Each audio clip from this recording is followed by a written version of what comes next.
빌립보서 4장 4절에서 9절까지의 말씀 보도록 하겠습니다.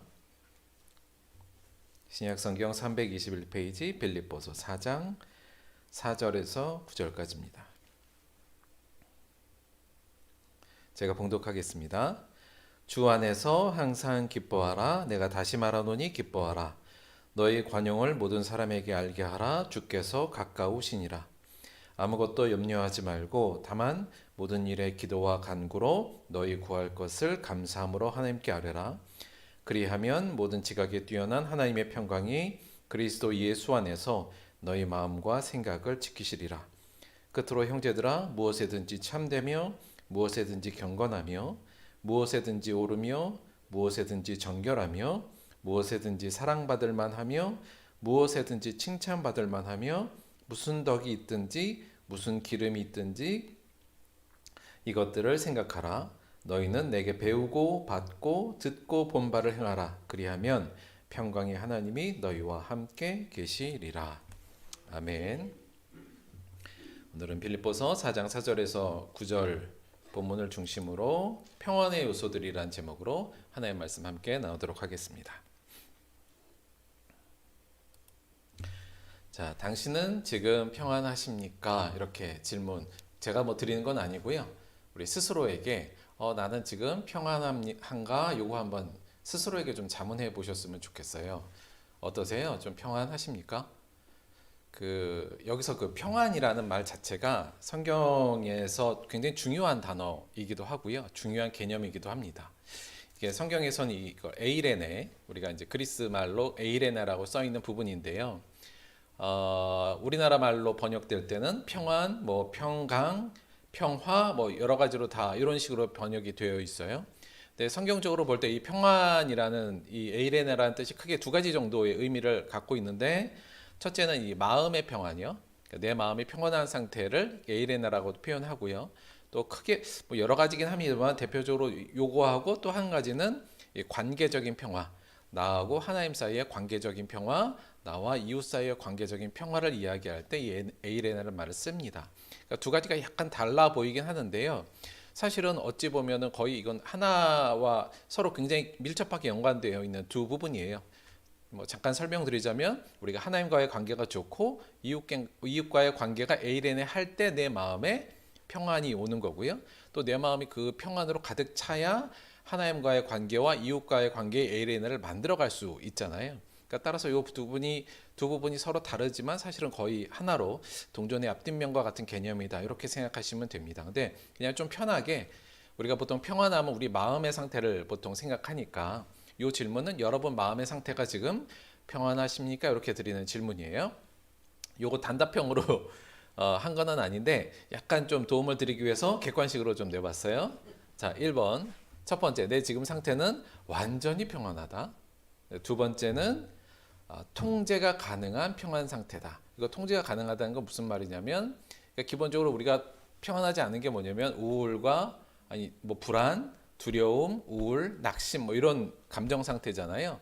그런 것이 있긴 있지만 내 안에서 통제가 나름의 가능한 상태의 평안, 요거고요. 세 번째는 통제가 어려운 불안 상태.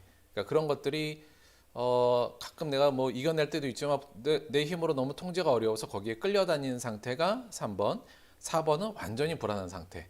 물론 요걸 더 세분화할 수 있겠습니다만 크게 이렇게 나누면 지금 내 상태가 어떤가를 한번 생각해 보는 거예요. 어떠세요? 대충 어느 정도인지는 나오시죠? 근데 사실은 여기서 제일 우리가 추구해야 될 상태는 몇 번일까요? 자, 그러니까 제일 안 좋은 상태가 어떤 상태일까요? 4번. 그렇죠? 완전히 불안한 상태. 전혀 통제가 안 되는 하고요. 제가 볼 때는 제일 또 우리가 이렇게 별로 안 좋은 상태는 사실은 1번입니다. 이게 무슨 말이냐면, 그러니까 요거 1번, 나는 완전한 평안한 상태에 들어가야겠다라고 만약에 소망하시고 마음을 먹으신다면 그건 좀 어려운 일이에요. 불가능한 일이고 성경적이지도 않습니다. 그러니까 요걸 조금 약간 좀 의아해하실 수도 있겠습니다만, 한마디로 말하면 우리가 이 육체를 갖고 있는 육체 안에 살고 있는 한 완전한 평안이라는 건 사실은 좀 불가능해요. 사도 바울도 그랬고 예수님조차도 육으로 계실 때 완전한 평안은 사실은 좀 불가능하셨죠. 언제나 육이 가지고 있는 근본적인 죄의 성질과 다양한 한계 때문에 우리 안에 근본적인 불안함과 또 초조함과 두려움이 있을 수밖에 없는 상황이 우리 육체 안에 있는 겁니다. 그래서 우리가 이 육체 안에 있으면서도 나는 완전한 평안을 이루어야 돼 이러다 보면 오히려 망상에 빠지거나 오히려 큰 스트레스와 오히려 나는 왜 이렇게 늘 불안하지 이런 상태에 너무 집착할 수 있어요. 난 완전해야 되는데 이것 때문에. 그래서 사실은 1번은 저희가 소망하는 일이긴 합니다. 언제요? 부활의 몸을 입고 하나님과 함께 있을 때 완전한 평안한 상태로 갈 거라고 생각하는 것이 우리의 소망인 거고요. 우리가 이 땅에 있을 때는 1번은 구현하기 어려워요. 그리고 그거 뭐 성경에서도 그렇게 하라고 말한 것도 없고 수많은 신앙의 선배들도 그렇게 된 적은 없습니다. 물론 뭐 순간적으로 그런 어떤 영적인 체험으로 그런 경험을 갈 수는 있겠으나 1번을 여러분이 기대할 필요는 없다. 그래서 제가 볼 때 2번 정도가 우리가 생각하는 가장 보편적이고 또 가장 우리가 지향해야 될 평안의 상태예요. 비록 우리가 살면서 불안도 좀 있고 두려움도 좀 있고 다양한 어려움도 있고 그런 심적인 상태는 있지만 주께서 주신 은혜의 선물 안에서 내가 적절하게 통제하면서 내 마음을 지킬 수 있는 상태, 그 정도를 우리가 평안하다 이렇게 이해하는 게 맞을 것 같습니다. 자, 그러면 여러분 대부분 2번 아니면 3번 사이에서 보통 왔다 갔다 하는 거 아닌가요, 저희? 그 정도신 거 맞죠? 그래서 사실은 대부분이 우리가 이제 2번이 됐으면 좋겠는데 사실은 2번보다는 3번 쪽으로 많이 치우친 부분이 좀 있는 것 같고요. 근데 문제는 제가 왜 이렇게 말씀을 드리냐면 우리가 이렇게 평안한 상태, 내 평안의 상태가 어떤 상태인가를 스스로 질문하는 게 매우 좀 중요하기 때문에 그렇습니다. 왜냐하면 자, 왜 그리스도인은 평안해야 하냐 이 질문을 다시 그 연장선상에서 좀 드려볼게요. 그러니까 이게 질문은 좀 어색하죠. 그러니까 예전에 한번 그런 식으로 말씀을 드렸는데 우리가 행복해야 된다 이렇게 제가 말씀을 드렸잖아요. 근데 이것도 그리스도인은 평안해야 된다 이런 의미로 지금 어떤 당위적인 문제로 이걸 얘기를 한 거거든요. 아유 왜 우리가 평안해야 돼요? 당연히 평안해야 행복하지. 그러니까 평안에 무슨 이유가 있나요? 당연히 평안해야지 이렇게 기본적으로 생각합니다만 우리가 전체적인 어떤 성경적으로 보자면 우리가 꼭 평안해야 될 이유들이 있습니다. 다시 말하면 우리가 내 마음 상태가 어려움과 힘든 여러 가지 조건과 환경 속에 있더라도 내 스스로가 그 안에서 통제 가능한 평안 상태를 내가 유지해야 될 필요가 있다는 거죠. 그 이유가 뭐냐면 첫째는 이렇게 설명드릴 수 있을 것 같아요. 여러분 마음의 평안은 그리스도인의 권리이자 특징이에요. 그러니까 우리가 예수님이 이 땅에 처음에 오셨을 때 천사들이 뭐라 그랬냐면 하늘에는 영광이요 땅에서는 기뻐하신 사람들 중에 뭐라고요? 평화로다. 예수님께서 부활하시고 제자들을 처음 만나서 하신 말이 뭐예요? 평안하라. 에이레네가 있어라. 이렇게 말씀하셨거든요. 그러니까 사실 우리가 그리스도 예수님을 믿는 사람에게 있어서 우리 사람의 가장 근본적인 특징은 사실은 평안한 마음 상태의 은혜를 갖고 있느냐 안 갖고 있느냐가 사실은 우리가 마땅히 누려야 될 권리입니다. 그것은 십자가를 지시고 부활하신 예수를 믿는 사람들은 당연히 가져야 될 권리임과 동시에 그렇기 때문에 우리들의 중요한 특징이 돼야 돼요. 예수 믿는 사람들의 특징이 뭐야? 일요일날 교회 간대. 이게 아니라 예수 믿는 사람들은 쟤 예수 믿는데 왜? 늘 마음이 좀 평안한 것 같아. 이렇게 이미지가 우리가 돼야 되는 게 사실은 맞는 거죠. 충분히 우리가 평안을 얻을 만큼의 은혜를 입었는데 그렇지 못한다는 건 이게 좀 문제가 있죠. 따라서 이게 근본적인 우리의 권리이자 특징이니까 우리는 평안해야 될 분명한 이유가 있고 충분한 자격이 있다는 측면에서 꼭 평안해야 된다는 말씀을 드리고요. 조금 더 실용적인 측면에서 우리가 늘 마음이 평안해야 될 이유는 뭐냐면 두 번째, 아까도 잠깐 말씀드렸지만 우리가 마음이 평안해야 예수님께서 우리에게 명령하신 서로 사랑하라, 이웃들을 사랑하라는 이 명령을 지킬 수가 있잖아요. 내 마음이 늘 불안하고 초조하고 두렵고 답답하고 우울감이 가득한데 어떻게 사람들을 사랑한다는 것이 굉장히 어려워져요. 물론 불가능하진 않습니다만 굉장히 어렵죠. 그래서 우리가 이 이웃 사랑이라는 부분, 하나님 예수님께서 우리에게 명령하신 부분을 실천하기 위해서도 우리의 마음의 평화는 기본으로 좀 갖고 있는 게 훨씬 좋다. 그래야만 사실은 근본적으로는 마음이 불안한 상태에서 이웃 사랑의 실천은 보통 안 된다고 본다면 어찌 보면 초석이자 기본이라고도 얘기할 수 있습니다. 그래서 저는 여러분 마음이 평안했으면 좋겠어요. 왜냐하면 여러분이 행복해야 되니까 플러스 여러분이 그리스도의 사명대로 예수님의 명령을 순종해야 되기 때문에 마음의 평안 상태를 유지해야 된다는 거죠. 스스로에게도 좀 그렇게 다짐을 좀 해봤으면 좋겠어요. 나 좀 평안해야겠어. 그래야 내가 예수님을 좀 따라가지. 이런 식으로요. 자, 세 번째 우리가 또 평안해야 될 이유는 같은 얘기긴 합니다만, 여러분 사실은 우리 전도하려면 우리가 좀 마음이 평안해야 됩니다. 그러니까 무슨 말이냐면, 전도라는 건 우리가 이웃을 사랑하는 데 있어서의 가장 중요한 부분이기도 하잖아요. 영혼을 살리는 부분이니까. 그런데 사실 우리가 알다시피 여러분, 우리가 전도는 뭐 두 가지 가능하죠. 말로 복음을 전하는 것도 가능한데요. 근본적으로 내가 아무리 말로 그리스도의 복음을 전한다 하는데 매일 그 사람의 삶이 불안하고 두렵고 초조하고 늘 안절부절하는 모습으로 있으면 누구도 사실은 예수를 믿으려고 하지 않습니다. 뭐 예수 믿어봐야 늘 그렇게 사는데 너 그렇게 사는 거 보니 예수 믿고 싶은 마음 별로 안 생기네, 이렇게 되잖아요. 사실은 우리가 삶으로서 우리가 예수 그리스도를 전하고 도를 함에 있어서도 우리의 마음의 평안한 상태를 유지하는 것, 그것이 다른 사람들에게 영향을 미치고 그걸로 통해서 사실은 전도가 되거든요. 그래서 우리가 전도라는 귀한 사명을 감당하는 데 있어서도 마음이 좀 평안해야 되고요.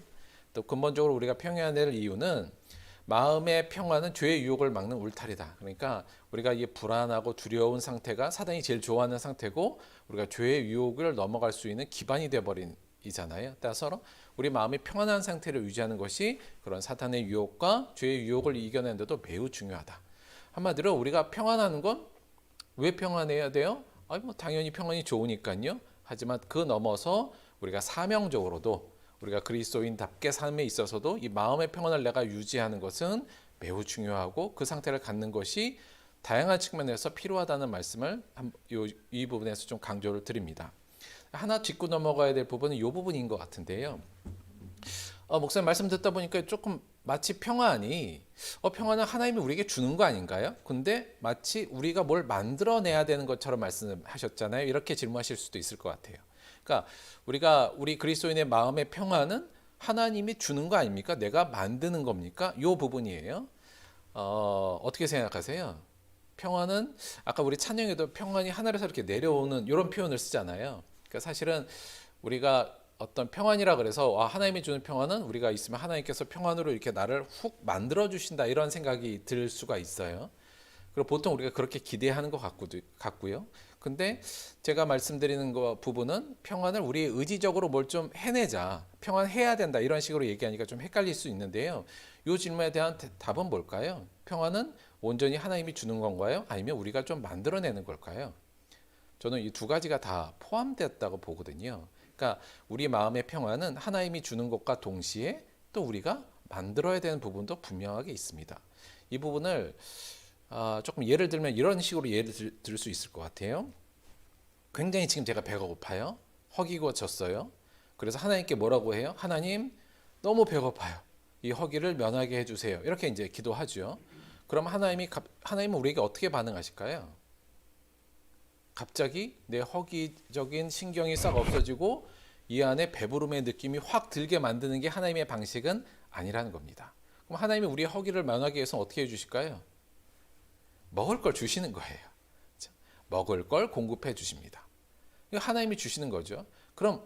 그렇지만 먹을 것을 공급해 주셨지만 이것을 우리가 허기를 달래려면 어떻게 해야 돼요?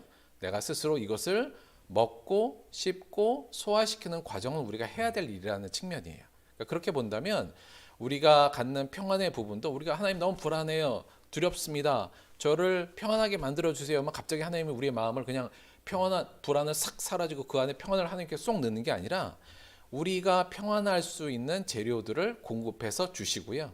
그 내용들을 우리가 먹고 섭취하고 소화시킴으로써 불안과 두려움을 우리가 통제할 수 있는 모습이 된다, 이렇게 이해하는 게 맞다는 거죠. 그래서 그냥 가만히 있으면 나한테 평안이 오는 게 아니라 좀 적극적으로, 이미 물론 음식은 다 하나님이 주신 거지만 그것을 내가 먹고 그것을 소화시키는 과정들은 우리가 분명히 해야 되고, 그 부분에 있어서 우리의 역할이 분명히 있다는 측면은 꼭 기억해 주셨으면 좋겠습니다. 저는 그 과정이 성경적이라고 생각하고 있거든요. 그래서 오늘의 핵심은 뭐냐면, 우리가 평안하려면 그러면 무엇이 있어야 되는가? 다시 말하면 하나님께 주신 음식, 우리의 불안함에 대해서 하나님께서 그것을 우리를 막기 위해서 우리에게 주신 이 음식의 종류는 무엇이냐? 그것을 우리가 잘 섭취하는 게 중요하니까요. 그 세 가지. 그래서 오늘은 그 평안의 요소, 하나님이 주신 이 음식에 우리 불안한 우리들을 위해서 제공해 주신 이 음식의 세 가지 측면에 대해서 좀 알아보려고 합니다. 어디를 통해서 우리가 이걸 알아보면 제일 좋을까 생각할 때요. 사실은 사도 바울을 생각할 수밖에 없습니다. 그러니까 사도 바울이 우리가 생각할 때 여러분이 보통 전도 많이 하신 분, 선교사 이렇게 많이 알고 있습니다만 아울러서 사도 바울이 중요한 아주 이런 목회자의 역할이었거든요. 근데 그가 그 목회자의 역할에서 가장 중요하게 생각했던 것들 중에 하나가 또 뭐냐면 성도들의 평안의 상태였습니다. 물론 일반적인 당시의 문서나 하여튼 일반적인 어떤 인사의 문구이긴 합니다만 사도 바울이 썼던 수많은 편지들의 첫 인사와 끝 인사는 대부분 이렇게 되어 있습니다. 대표적으로 첫 인사 보면 고린도서 1장 23절 하나님 우리 아버지와 주 예수 그리스도로부터 은혜와 평강이 너희들에게 있기를 원하노라 이러면서 모든 편지는 시작합니다. 물론 단순한 인사이긴 합니다만 그리스도적 인사 안에서 꼭 들어가는 것은 뭐냐면 이 평강의 모습이에요. 마지막 늘 끝날 때도 끝 인사에도 늘 이 부분을 넣습니다. 아버지 하나님과 주 예수 그리스도로부터 평안과 믿음을 겸한 사랑이 형제들에게 있을지어다. 그러니까 평안을 기원하고 끝낼 때도 평안하라는 말씀을 늘 써요. 단순한 인사가 아니라 이것은 사도 바울이 갖고 있는 어떤 목회적 어떤 방향성이 굉장히 중요한 부분입니다. 성도들이 어떻게 하면 평안할 것이며 그들이 평안하기를 늘 기원하고 또 노력했던 것이 바울의 목회의 굉장히 중요한 철학 중에 하나였다고 볼 수 있고요. 또한 그 사도 바울의 그 하나님에 대한 표현을 할 때 우리가 보통 전능하신 하나님, 사랑의 하나님 이런 표현을 많이 쓰는데요. 그 형용사로서 사도 바울이 가장 많이 썼던 것 중에 하나가 평강의 하나님이에요. 평강의 하나님이 친히 너희를 온전히 거룩하게 하시고 또 너희 온 영과 혼과 몸이 우리 주 예수 그리스도께서 강림하실 때 흠없게 보존되기를 원하노라. 이런 대표적인 용어처럼 늘 하나님에 대해서 하는 형용사에 평강의 하나님을 많이 적어 놓습니다. 그 얘기는 사도 바울 자체가 자기 안의 마음의 평안을 늘 통제하고 그것에 관심이 있었다는 거고요. 아울러서 성도들이 어떻게 평안할 것인가에 대해서 고민을 많이 했다는 얘기예요.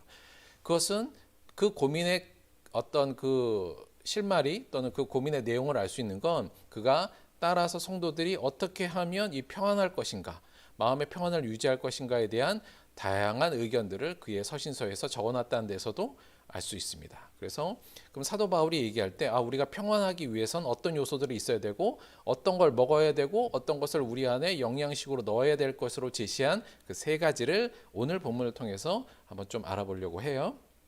자, 오늘 본문 다시 한번 봅니다. 주 안에서 항상 기뻐하라. 내가 다시 말하노니 기뻐하라. 너의 관용을 모든 사람에게 알게 하라. 주께서 가까우시니라. 아무것도 염려하지 말고 다만 모든 일에 기도와 간구로 너희 구할 것을 감사함으로 하나님께 아뢰라.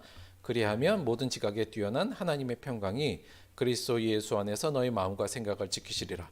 끝으로 형제들아 무엇에든지 참되며 무엇에든지 경건하며 무엇에든지 오르며 무엇에든지 정결하며 무엇에든지 사랑을 받을 만하며 무엇에든지 칭찬받을 만하며 무슨 덕이 있든지 무슨 기림이 있든지 이것들을 생각하라. 너희는 내게 배우고 받고 듣고 본 바를 행하라. 그리하면 평강의 하나님이 너희와 함께 계시리라. 자, 7절과 9절이 근본적으로 평안에 대한 얘기를 하고 있어요. 보시면 여기 모든 지각에 우리의 마음과 생각, 우리의 이해보다 뛰어난 하나님의 평강이 그리스도 예수 안에서 구현된 하나님의 평강이 너희들의 마음과 생각을 지키시리라. 말이 조금 그냥 아주 단순하게 하면 그리하면 너희 마음에 평안이 있으리라. 이렇게까지 단순하게 볼 수가 있어요. 9절에도 보면 그리하면 평강의 하나님이 너희와 함께 계시리라는 하나님의 평강이 너희를 둘러쌀 것이다. 이렇게 우리가 의미를 그냥 생각하시면 되거든요. 그러면 여기 그리하면으로 걸리는 부분, 뭐뭐 하면 너희 안에 그리스도의 평안이 임할 것이다. 이제 이렇게 우리가 단순하게 이해하자면 이 그리하면에 걸리는 요소들이 우리가 그리스도의 평안을 얻을 수 있는 어떤 조건으로 우리가 상정할 수 있죠. 그래서 여기 그리하면에 걸리는 세 가지를 오늘 살펴보면서 우리가 어떻게 평안을 이루어야 될지 어떻게 만들지 그 요소에 대해서 한번 살펴보도록 하겠습니다. 첫 번째 평안의 3요소는 1번 부활에 대한 소망입니다. 우리가 4절 5절 보면 주 안에서 항상 기뻐하라. 내가 다시 말하노니 기뻐하라. 너희 관용을 모든 사람에게 알게 하라. 주께서 가까우시니라. 이 부분이잖아요. 사실 사도 바울이 내가 기쁘다는 표현의 내용은 다양한 요소들이 있는데 이 부분에 있어서는 주께서 가까우시니라. 이 번역은 주께서 물론 물리적으로 가까이 있다라는 의미도 되는데요. 여기서는 우리가 종말론적으로 예수님의 재림이 가까웠느니라고 이해하는 게 맞습니다. 특히나 그래서 여기서 기뻐하라는 내용 안에 잠재되어 있는 사도 바울의 마음의 상태는 뭐냐면 그리스도의 안에서 부활할 것이라는 것에 대한 소망이에요. 바로 그 앞에, 바로 그 앞절에 바로 그 내용이 잘 나와 있습니다. 3장 20절 21절인데요. 제가 읽어볼게요. 그러나 우리의 시민권은 하늘에 있는지라 거기로부터 구원하는 자 곧 주 예수 그리스도를 기다리니 그는 만물을 자기에게 복종하게 하실 수 있는 자의 역사로 우리의 낮은 몸을 자기 영광의 몸의 형체와 같이 변하게 하시리라. 자, 그러니까 사도 바울이 우리가 지난주에도 그 부분을 배웠습니다만 사도 바울이 잊지 않고 가슴에 늘 소화시키고 먹고 있는 건 뭐냐면 부활의 소망이에요. 나는 비록 우리가 사실 이 서신서가 빌립보서잖아요. 빌립보 교회에도 대부분 사람들이 로마 시민권을 갖고 있는 굉장히 좀 기득권이 있는 사람들이었고 우리가 알다시피 바울도 당시에 로마 시민권을 가졌던 사람이지만 바울은 이 땅에서의 자기의 시민권이 아니라 자기의 시민권은 어디에 있다고요? 하늘에 있다고 늘 생각하던 사람이에요. 그리고 내가 곧 가야 할 곳은 하늘나라며 그곳이 내가 곧 영원히 살 본향이고 이곳은 어떤 곳이에요? 그냥 여행지, 나그네적 삶을 사는 게 이 땅의 삶이라는 생각이 너무 투철했던 사람입니다. 그 내용의 연장선상으로 가자면 사도 바울은 뭘 소망했어요? 그래서 내가 본향, 고향으로 돌아가서 그냥 사는 것이 아니라 어떤 모습으로요? 부활의 몸을 갖고 그곳에서 주님과 영원히 사는 삶을 늘 기대하고 소망했던 사람. 그러니까 사도 바울 안에 있는 이 부활의 소망이 그를 늘 평안과 어떠한 이 땅에서의 두려움 속에서도 어려움 속에서도 자기의 마음을 지켜낼 수 있는 가장 핵심적인 것은 이 부활의 소망이었다. 우리가 이렇게 얘기할 수 있을 것 같습니다. 21절 보시면 이게 부활의 소망이 아주 핵심적인 내용이잖아요. 그는 만물을 자기에게 복종케 하실 수 있는 자 누구예요? 하나님의 역사로 우리의 낮은 몸을 우리 이 육체의 지금 낮은 몸, 연약한 몸, 그 다음에 신학적으로 보자면 좀 죄에 빠져 있는 몸, 죄를 끌고 가는 나약한 이 몸을 자기 영광의 몸의 형체와 같이 변하게 하시리라. 사도 바울이 늘 고민하고 늘 기대하고 소망하는 건 뭐예요? 내가 지금 이 여행지, 소망을 주신 이 여행지에서 소명을 잘 한 후에 빨리 저 하늘나라에 가서 내가 이 지금 나약한 죄의 몸의 상태를 벗어나 예수님이 그러셨던 것처럼 영광의 부활의 몸을 입고 하늘나라의 시민으로서 하나님과 함께 삶을 늘 소망하며 그것에 대한 확신이 그의 마음을 늘 평안하게 만들 수 있는 가장 핵심적인 요소였다는 거죠. 그리스도인이 마음의 평안을 이루는 가장 핵심은 이겁니다. 부활의 소망을 늘 마음속에 갖는 거죠. 근데 이미 우리에게 하나님께서는 부활의 권리와 부활의 기쁨을 이미 우리에게 주셨잖아요. 문제는 저희가 그것을 집어먹질 않고 버려두고 방치한 채 매일 두렵다고 하고 있는 게 우리의 문제라는 겁니다. 이미 하나님께 우리에게 주신 이 부활의 은혜와 부활의 소망을 매일매일 우리가 섭취할 때 우리 안에 평안이 좀 가득하겠죠. 제일 중요한 요소는 그래서 이 부활에 대한 소망, 우리가 평안하기 위해서는 이 부분을 우리가 늘 회복하고 부활의 소망으로 우리도 충만해야 된다. 이것을 잊지 마시기 바랍니다. 자, 두 번째 우리의 평안의 요소는 뭐냐면 이웃 사랑의 실천 이렇게 얘기할 수 있어요. 이거 조금 이상한데 우리가 평안하기 위해서는 이웃을 사랑을 실천해야 된다고 이렇게 이해되는 건데요. 9절 보시면 너희는 내게 배우고 받고 듣고 본 바를 행하라. 그리하면 평강의 하나님이 너희와 함께 계시라. 여기서의 그리함에 걸리는 대표적인 내용이 뭐냐면 내게 배우고 받고 듣고 본 바잖아요. 그리고 그 내용을 설명한 것이 8절입니다. 8절 물론 더 큰 내용이겠습니다. 8절의 내용이 뭐냐면 끝으로 형제들아 무엇에든지 참되며 무엇에든지 경건하며 무엇에든지 오르며 무엇에든지 정결하며 무엇에든지 사랑받을 만하며 무엇에든지 칭찬받을 만하며 무슨 덕이 있든지 무슨 기름이 있든지 이것들을 생각하라. 번역이 약간 어렵게 돼 있어요. 조금 더 쉽게 그냥 이렇게 한번 해볼게요. 너희들이 꼭 기억해야 될 그리고 맺혀야 될 열매 덕과 꼭 너희들이 기리고 너희들이 꼭 생각해야 될 이렇게 너희들이 꼭 맺혀야 될 열매는 무엇이냐면 뭐 어떤 사람에든지 참되고 경건하며 오르며 정결하며 사랑받을 만하며 또 칭찬받을 만한 일을 맺히는 거다. 이렇게 그냥 쉽게 생각하시면 돼요. 그러니까 요거 한마디로 하면 뭘까요? 우리가 쭉 공부한 바에 의하면 팔복이에요. 서로 사랑의 내용을 실천하라는 얘기죠. 사실 골로새서에 이 전체적인 의미와 거의 비슷한 구절이 있는데 그 구절로 이 부분을 조금 더 다른 식으로 설명하자면 이렇게 돼요. 골로새서로 표현하자면 그러므로 너희는 하나님이 택하사 거룩하고 사랑받는 자처럼 긍휼과 자비와 겸손과 온유와 오래 참음을 못 잊고 누가 누구에게 불만이 있거든 서로 용납하여 피차 용서하되 주께서 너희를 용서하신 것 같이 너희도 그리하고 이미 우리가 예수님의 말씀과 주기도문에서 배웠던 그대로의 내용이에요. 14절 이 모든 것 위에 사랑을 더하라 이는 온전하게 매는 띠니라 그리스도의 평강이 너희 마음을 주장하게 하라. 주장한다는 게 컨트롤한다는 의미거든요. 그러니까 그리스도의 평강이 너희들의 마음을 컨트롤하게 하는데 그 중요한 내용 중에 하나는 뭐냐면 사람을 이웃을 사랑하라는 예수님의 사랑의 실천을 하는 것이 그리스도의 평강이 우리 마음을 주장하게 하는 중요한 요소라는 부분입니다. 앞에 나왔던 뭐 정결함, 참됨, 의 요 부분들 하나하나 다 설명하기는 너무 좀 하니까 그냥 이렇게 요걸로 설명이 가능을 해요. 긍휼과 자비와 겸손과 온유와 오래 참음, 그다음에 서로 용납함과 사랑. 다른 식으로 얘기하면 성령의 열매이며 예수님의 가르침의 핵심. 다른 식으로 얘기하면 이웃을 사랑하라는 거예요. 여러분, 우리가 이웃을 사랑을 실천하면 우리 마음에 평안이 올까요? 숙제들 잘 하셔서 너무 감사드려요. 저희가 많은 피드백을 받았고 너무 좀 감사한 피드백도 많이 받았습니다. 우리가 별거 아니지만 작은 돈으로 누군가에게 뭐 선물을 하고 그를 대접하는 과정 중에 평안이 형성됐을까요? 그걸 받는 사람은 평안했을까요? 좀 평안했겠죠. 나에게 갖는 작은 관심과 어떤 배려와 사랑에 그 순간 그 사람이 어떤 어려움이 물론 있었겠지만 작은 평안이 그곳에서 싹 폈을 겁니다. 그럼 여러분 그것을 여러분이 행한 여러분 안에는 평안이 생겼나요? 여러분 안에도 기쁨이 좀 생기지 않았던가요? 내가 평안을 만드는 그곳에 상대도 평안하지만 사실은 나에게 오는 평안이 더 클 수도 있는 부분이 더 많습니다. 저는 여러분 우리가 이런 것들 정말 이웃을 사랑하고 하는 과정 중에 기쁨과 평안이 분명하게 생성되고 있을 거라고 믿어요. 그게 예수님께서 우리에게 더 사랑하라고 한 중요한 이유 중에 하나일 수도 있고요.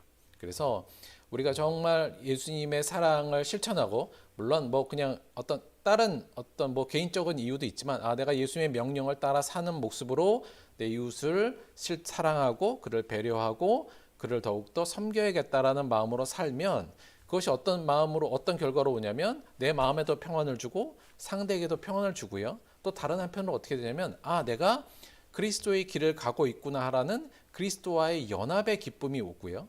아울러서 그걸로 형성되는 내 이웃과 내 친구와 좀 소원했던 그 관계가 회복되면서 이웃과의 연대 안에서의 평안으로 옵니다. 그러니까 아까 처음에 말했듯이 하나님과의 관계도 좋아지고 예수 그리스도의 관계가 좋아지고 그 사랑의 실천으로 이웃과의 관계가 좋아지면 내 마음의 평안은 또 당연히 따라오게 되고요. 그 마음의 평안이 더욱더 하나님의 말씀을 실천하고 이웃을 사랑하는데 더 큰 기폭제와 힘이 되는 거죠. 따라서 그냥 내가 평안하려면 어떻게 돼? 우리가 열심히 기도하고 찬양하면 평안하겠지? 그것도 맞습니다만 이웃 사랑의 실천을 꾸준히 하고 끊임없이 하는 게 내 마음의 평안을 위해서도 굉장히 중요한 내용이며 또 하나님께서 우리에게 그러한 의미로 이 부분을 명령하셨다고 봐도 저는 상관이 없다는 생각이 들어요. 따라서 하나님이 우리의 평안을 위해서 주신 건 뭐냐면 이 명령이에요. 이웃을 사랑해라. 조금 더 긍휼과 자비와 겸손과 온유와 오래 참음 서로 용납으로 서로 하나 되라. 그 안에 진정한 너희들의 평안이 있을 것이다. 이 부분도 꼭 잊지 마시기 바랍니다. 자, 세 번째 요소는 뭐니 해도 우리의 평안을 담보해주는 중요한 내용은 감사죠. 아무것도 염려하지 말고 다만 모든 일에 기도와 간구로 너희 구할 것을 감사함으로 아뢰라 그리하면 이렇게 되잖아요. 사실 이 부분에 있어서는 하나님께 아뢰라 기도와 간구, 기도가 다양한 언어로 계속 반복되고 있어요. 그래서 물론 기도 자체가 우리에게 평안을 주죠. 하나님께 기도하는 것 자체가 평안을 줍니다만 요 말씀 안에서는 요 감사함이라는 꾸밈이 훨씬 더 좀 강조되어 있는 구조로 되어 있어요. 그래서 한마디로 감사 기도한다 이렇게 생각하시면 되죠. 감사한다는 건 뭐냐면 하나님이 우리에게 그동안 주신 은혜들을 기억하고 그것을 고백하고 또 한번 누리는 행위이잖아요. 보통 우리들이 불안하고 두렵고 초조하고 근심이 생기고 이런 것들은 어찌 보면 우리가 내가 받았던 것들은 잊어버리고 나에게 없는 것들에 관심을 돌리는 과정 중에서 생기는 불안들이 있지 않습니까? 내가 분명히 받은 게 훨씬 클 겁니다. 그러니까 이것들을 잊지 않고 끊임없이 내 안에 내가 이 감사의 내용을 곱씹고 삼키고 내 안에 넣으면 사실은 물론 불안한 환경들은 우리 속에서 벗어나지 않겠지만 때로는 고통도 있고 두려움도 있고 초조함 상황이 발생하겠지만 또 내가 일로 가면 만나 절로 가면 만나 이걸 해야 되나 이러한 초조함 속에 있겠지만 이것들만 있으면 내가 감사만 잘 회복된다면 어디에 있든지 우리의 마음은 하나님의 평안으로 가득 찰 수 있는 건 뭐 이론의 여지가 없다. 따라서 우리가 이 감사를 매일매일 하는 삶 그리고 감사가 그 일상이 되는 삶을 만약에 산다면 사실은 그렇게 근심에 통제 안 되는 근심과 어려운 상황은 빠지기가 어렵지 않냐 오히려 이렇게까지 말씀드릴 수 있습니다. 마찬가지로 골로새서에서 이 부분을 조금 더 강조한 부분이 있는데요. 그리스도의 평강이 너희 마음을 주장하게 하라. 아까 봤던 말씀 그거와 같아요. 너희는 평강을 위하여 한 몸으로 부르심을 받았나니 너희는 또한 감사하는 자가 되라. 그리스도의 말씀이 너희 속에 풍성히 거하여 모든 지혜로 피차 가르치며 권면하고 시와 찬송과 신령한 노래를 부르며 감사하는 마음으로 하나님을 찬양하고 또 무엇을 하든지 말에나 일에나 다 주 예수의 이름으로 하고 그를 힘입어 하나님께 감사하라. 자, 그러니까 우리 평강이 우리의 마음을 주장하기 위해서 또 필요한 건 이 감사의 내용이라는 것을 골로새서에서도 그대로 얘기해 주는데요.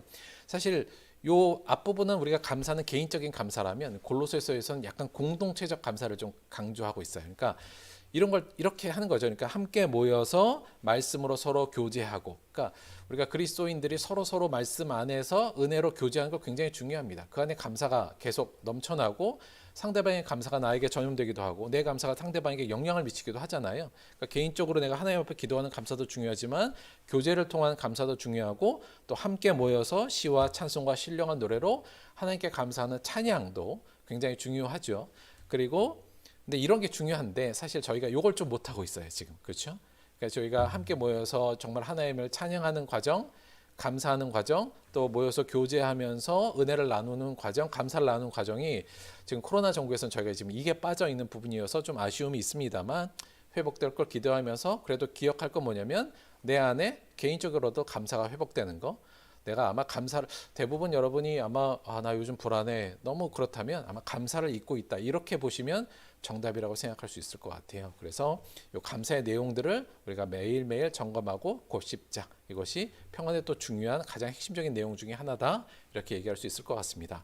자꾸 숙제를 드려서 죄송하긴 한데 이게 그래도 나 감사해야지 이렇게 됐다가는 뭐 그냥 하나님 감사합니다 하고 끝나는 경우가 많잖아요. 구체적으로 내가 무엇을 감사하고 있는지 또는 감사할 내용이 무엇인지를 내가 스스로 기억해내고 고백하는 과정이 굉장히 중요하거든요. 그래서 뭐 한 주 동안은 그 부분 한번 숙제를 드릴게요. 내가 감사할 내용들이 무엇인가를 조금 더 구체적으로 생각해 보시고 적어 보시는 건데 요거 쭉 생각하셨다가요. 다음 주에는 헌금하실 때 헌금 봉투에 요거 그냥 한번 써볼까요? 이번 주에 헌금 봉투 가져가셔서 감사 헌금 내라는 얘기 아니에요. 그냥 헌금 하던 대로 하시면 되는데 그 봉투 안에 감사의 내용을 그냥 감사합니다 이렇게 쓴 게 아니라 무엇이 감사하고 무엇에 감사합니다 내용을 좀 쭉 써서 한번 제출하는 걸로 숙제를 좀 드립니다. 그렇게 어렵진 않죠? 네, 그 숙제 한번 하셔서 다음 주에는 한번 일주일 동안 이 감사의 내용을 한번 잘 적어보시라는 거 부탁을 좀 드릴게요. 결론적으로 이렇게 말씀드릴 수 있을 것 같아요. 우리가 평안하라면 평안은 여러분 우리가 꼭 해야 된다, 해내야 된다는 거고요. 그러기 위해서 중요한 요소 3가지 말씀을 드렸습니다. 그래서 결론적으로 이렇게 좀 정리를 할게요. 그리스도인의 평안은 예수 그리스도의 십자가 구속의 은혜와 하나님께서 베푸신 모든 은혜를 기억하며 감사하고, 첫째 감사하는 거 필요하고요. 평안하려면 감사의 내용을 늘 해야 되고요. 두 번째는 부활의 영광을 소망하는 거. 아무리 어려운 상황에서도 사실 부활의 내용만, 부활만 내가 정말 믿고 소망한다면 사실 별거 아니거든요. 이 땅에 얻는 어려움과 고통이 뭐예요? 그냥 잠깐 나 여행 왔을 때 느끼는 불편함 정도지 않습니까? 결국 우리는 누구나 다 죽음 앞에 갈 거고 결국 우리가 부활할 거라는 그 소망은 우리 마음을 가장 담대하게 해주는 중요한 요소거든요. 부활의 소망을 갖고 또 예수님의 삶이며 명령인 사랑의 실천을 통해서 그리스도인의 평안은 이루어진다. 이미 하나님이 우리에게 다 주신 거예요. 우리의 부활의 소망도 주셨고 은혜, 감사해야 될 은혜도 주셨고요. 이미 사랑의 실천에 대한 방식과 또는 근거와 명령도 우리에게 주셨잖아요. 이걸 다 내려놓고 버려놓고 나 하나님 불안해요라고 나한테 평안을 채워주세요라고 기도만 하는 것이 아니라 이미 우리에게 주신 이 중요한 평안의 요소들을 우리가 잘 먹고 잘 씹고 잘 소화하며 우리에게 일상화시킬 때 우리 안에 그리스도의 평안이 잔잔하게 늘 넘치고 그를 통해서 우리가 행복과 동시에 그리스도인의 사명자로서의 삶을 잘 감당할 수 있는 거죠. 따라서 이는 우리가 평안해야 될 것은 권리입니다. 이거 평안하지 않으면 우리 권리를 상실한 거예요. 권리이자 아울러서 의무라는 거 잊지 마시고 내가 그리스도 안에서 평안해야겠다. 이 결심과 함께 이 세 가지 요소들을 매일매일 사명에서 좀 곱씹는 것, 매일매일 먹는 것, 그를 통해서 통제 가능한 평안의 상태를 우리가 유지하기를 진심으로 바랍니다. 그런데요, 마지막으로 요 하나 말씀드릴게요. 뭐냐면 이거 동시에 할 수 있는 게 뭘까요? 이 세 가지를 동시에 얻을 수 있는 게 뭘까요? 그게 사실은 예배입니다. 이게 뭐냐면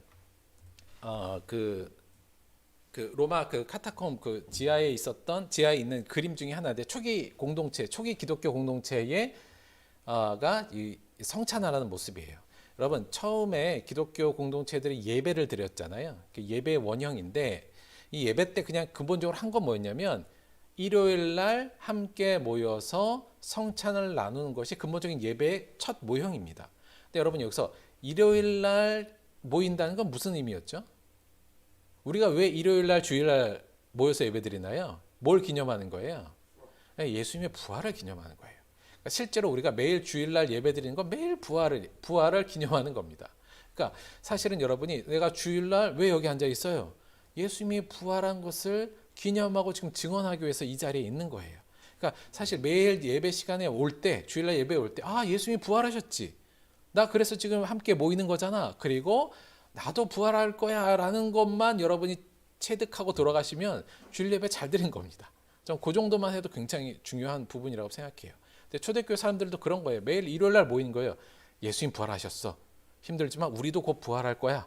어렵고 힘듦이 많지만 예수를 믿는데 우리 부활할 거라니까 걱정하지 마. 그런 마음으로 일요일 날 함께 모인 겁니다. 그래서 매일의 예배는 매일의 부활의 소망을 기념하는 거고 우리에게 그걸 각인시키는 효과다. 그 부분을 여러분 잊지 마시고요. 그다음에 이 성찬을 했잖아요. 그러니까 성찬이라는 게 저희가 지금도 이걸 못해서 좀 아쉬운데 성찬이라는 게 크게 두 가지 의미가 있습니다. 사람들이 모였잖아요. 일요일 날. 예수님 부활하신 거 다들 기억하지? 우리도 부활할 거야. 그래서 모여서 뭘 했냐면 성찬을 나눴어요. 성찬을 나눈다는 게 뭐냐면 예수 그리스도의 십자가의 은혜를 기억하는 과정이잖아요. 예수님께서 나를 위해 십자가에 달려 돌아가셔서 내 죄 때문에 돌아가셨어. 이것을 기억하는 것. 그래서 감사의 내용으로 풍성하게 만드는 것이 성찬의 첫 번째 기능이고요. 두 번째는 그걸 하면서 뭘 느끼는 거냐면 우리가 이제 예수님이 찢어진 살과 예수님이 흘리신 피를 내가 먹지 않습니까? 그 먹는다는 의미는 또 다른 의미로 뭐냐면 나도 예수님처럼 이웃을 위해 타인을 위해 더 나아가 원수를 위해 내 살이 찢어지고 내가 피가 흘리는 그 과정을 나도 겪겠습니다. 예수님의 그 길에 나도 동참하겠다는 의미로 예수님의 살과 피를 마시는 거거든요. 그것은 뭐냐? 또 내 이웃을 사랑하고 내 사명의 삶을 다시 한번 각인시키고 그렇게 살아야 되겠다고 결심하는 과정이 그 성찬 안에 또 큰 의미로 잡는 거거든요. 그러니까 사실은 주일날 예배에 와서 성찬하고 돌아가면 이 세 가지가 다 오는 겁니다. 부활의 소망, 감사로 풍성, 그다음에 이웃 사랑에 대한 각오와 실천에 대한 내용이 한꺼번에 오는 거거든요. 여러분이 주일날 오시면 예배를 드리실 때 뭐 이렇게 여러 가지 기대하시는 것이 많을 것 같아요. 그렇죠? 그런데 사실은 여러분이 오셔서 예배 시간에 앉으심과 동시에 뭘 기억하면 돼요? 예배 시간에 올 때 이거 기억하시면 돼요. 예수님 부활하셨지? 나 지금 그거 기념하러 가? 나도 부활할 거야. 이 땅은 내 본향이 아니잖아. 나 곧 하늘나라의 시민으로 부활의 몸으로 갈 건데 이곳에 지금 여행자 나그네로 와 있어. 나는 곧 부활할 거야.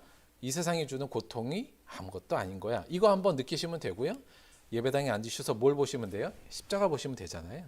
그건 뭐예요? 내 감사의 내용이 그럼 쭉 나올 수밖에 없잖아요. 감사하시고요. 그리고 옆에 있는 이웃들을 보면서 이거 내가 사랑해야 될 사람이네. 나 이들을 사랑하라고 하나님이 여기에 보내셨네. 요 세 가지만 그럼 생각하시면 돼요. 그러면 사실 예배 시간에 졸고 가셔도 저는 문제 없다고 봅니다. 그것만으로 가능하면 거기에 더 좋은 건 뭐예요? 함께 모여서 찬송으로 하나님께 더 감사의 내용으로 하나 되고 이런 것들이 어울리면 사실은 목사님이 무슨 말을 전하든 뭐 이해를 하든 못하든 저 별 문제 없다고 생각해요. 그 마음만 여러분이 잘 가지시고 예배에 참석하시면 주일 예배 그건 훌륭한 거고 다시 말하면 예배는 우리가 평안할 수밖에 없는 요소들로 가득 차 있다는 얘기입니다.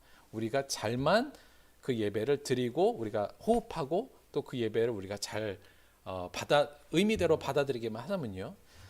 저는 우리들의 저번에 우리가 그 우유 얘기 드렸잖아요. 우리가 이 땅에 살면서 정말 행복해야 될 중요한 요소 중에 있는데 사실 그건 예배이고요.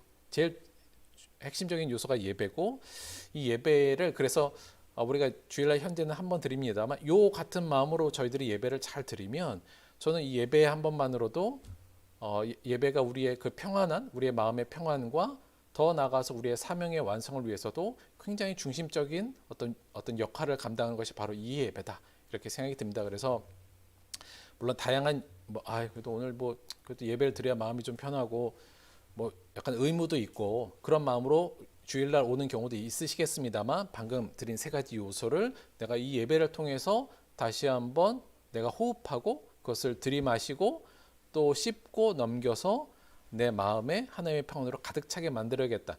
이러한 목적의식을 가지고 예배를 대한다면 그 예배가 하나님께서 우리에게 마련해 주신 예배의 큰 의미와 장점을 우리가 온전히 흡수할 수 있다 이렇게 생각이 듭니다. 근데 우리가 별로 그런 생각 없이 예배를 들어오니까 사실 암만 예배를 드려도 평안하지 않고 그리고 어디 교회 가면 예배 은혜가 있다라고 막 쫓아다니고요.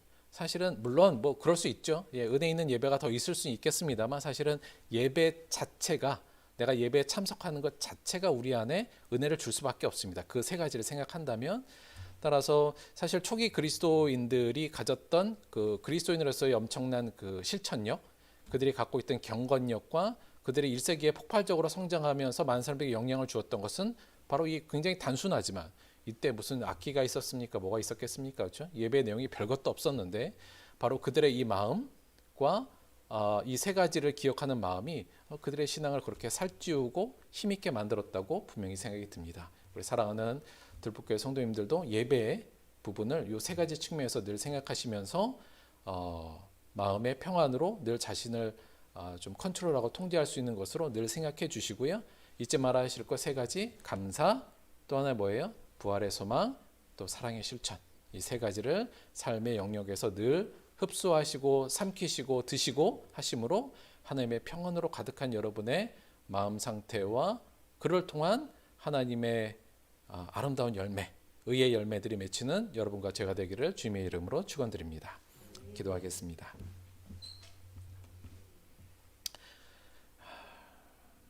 하나님 우리에게 부활의 소망을 주시니 고맙고 감사합니다. 하나님 우리가 얼마나 감사할 것들이 많은데 그동안 감사를 잊고 살았던 것 용서하여 주옵소서. 우리 삶에 우리의 눈을 열어주셔서 내가 감사할 것들을 늘 기억하게 하여 주옵시고 하나님의 주신 이 명령이 이웃 사랑하라는 이 명령이 물론 이웃에게도 도움이 되지만 근본적으로 나의 평안을 위해서 주께서 주신 명령임을 또 한번 생각합니다. 지금 이 모든 것을 통하여 우리에게 이미 하나님께서 평안의 모든 재료들을 다 주셨는데 우리가 이것들은 버려둔 채 다른 곳에서 평안을 구하고 있었다면 용서하여 주시고 우리에게 주신 은혜들을 우리가 감사함으로 잘 활용하고 잘 받아 먹어서 우리 안에 예수님의 평안, 하나님의 주시는 평안, 세상이 결코 빼앗을 수 없는 하나님의 평안으로 가득 차게 하여 주옵소서.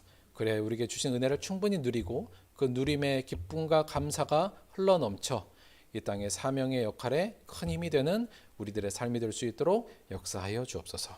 감사드리며 예수님의 이름으로 기도드렸습니다. 아멘.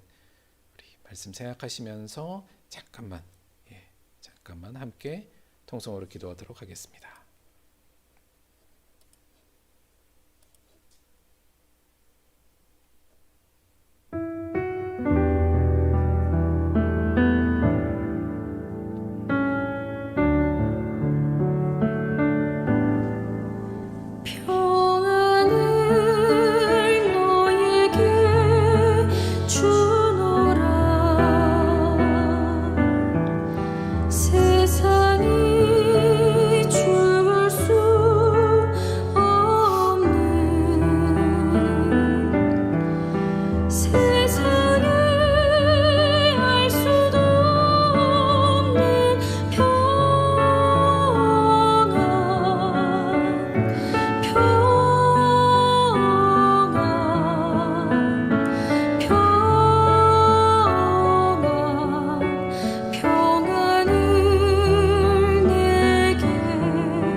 기도드렸습니다. 아멘.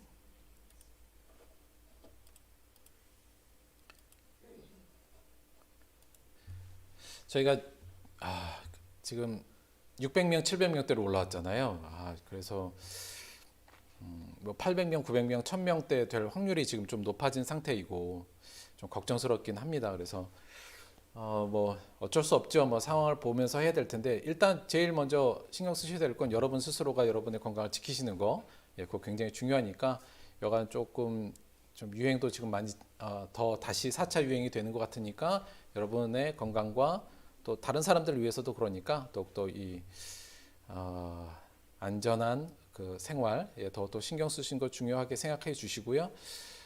물론 뭐 앞으로 정보 지침에 따라서 또 저희들을 운영해야 될 수 있을 것 같아요. 만약에 2.5단계 다시 올라가게 되면 다시 온라인으로 좀 전환할 수밖에 없을 것 같고요. 그거는 상황에 따라서 뭐 그냥 온라인으로 해도 뭐 요 세 가지만 잘 지키신다면 사실 큰 문제가 없는데 모이는 게 아무래도 제일 좋죠. 그래서 빨리 이거 좀 지나갔으면 좋겠고, 약간 그거에 따라서 할 테니까 혹시 변화가 되면 따로 연락을 좀 드리도록 하겠습니다. 그 숙제 아직 안 주신 분 몇 분 계세요? 시간 더 필요하시면 충분히 시간 갖고 하셔도 된다 말씀을 좀 드리고요. 조금 말씀드리자면 지금 저희가 이벤트로 했는데요. 제 좀 큰 소망은 요걸 조금 일상화를 어떻게 좀 할까 하신가를 고민하고 있습니다. 그래서 같이 좀 그 부분을 좀 고민하면서 여러분도 좀 생각해 주셨으면 하는 바람도 일단은 말씀드려요. 다음 주에 감사의 내용들 뭐 5가지도 놓고 있는 것들 잘 생각하시면서 감사의 내용들 따뜻한 봄 날씨에 맞추셔서 조용한 어떤 묵상의 시간에 좀 잘 좀 기술해 보시는 시간들 꼭 가져보시기 바랍니다. 아마 평안이 넘칠 겁니다. 헌금을 위해서 기도하고 축도로 예배 마치도록 하겠습니다. 하나님 고맙고 감사드립니다. 우리가 그리스도의 은혜 안에 있다면 충분히 마음이 평안해야 될 터인데 저희들이 늘 세상이 주는 두려움과 불안과 초조함에 눈물 흘리고 지낼 때가 많습니다. 하지만 우리가 하나님이 주신 이 3가지 은혜만 잘 기억하고 우리가 잘 활용한다면 어떤 상황이든지 어떤 환경에서든지 우리 안에 주님의 평안으로 가득할 수 있음을 이 시간 고백하며 결단하였습니다. 힘주셔서 저희들이 이것을 잊지 않고 저희들의 삶의 중요한 양식들로 만들어가는 자 될 수 있도록 함께하여 주옵소서. 주신 애 너무나도 감사하고 귀해서 또 하나님 앞에 우리의 삶을 드리는 모습, 내 생명을 드리는 마음으로 또한 귀한 물질을 드렸습니다. 이 물질이 쓰이는 곳 그리고 드린 손길 모두에게 세상이 줄 수 없는 하나님의 평안이 가득할 수 있도록 역사하여 주옵소서. 감사드리며 예수님의 이름으로 기도드렸습니다. 아멘. 지금은 우리 주 예수 그리스도의 은혜와 아버지 하나님의 영원하신 사랑과 보혜사 성령님의 내주 교통하심이 매일매일 삶에서 부활의 소망을 가슴에 품고 우리에게 주신 은혜들을 감사로 소환하며 또 주께서 주신 명령인 이웃사랑의 실천을 매일매일 실천함으로 우리 안에 그리스도의 평안으로 가득하기로 결단한 사랑하는 우리 모든 들벅교회 성도들의 삶 속에 지금부터 영원토록 함께하기를 간절히 축원드리옵나이다. 아멘.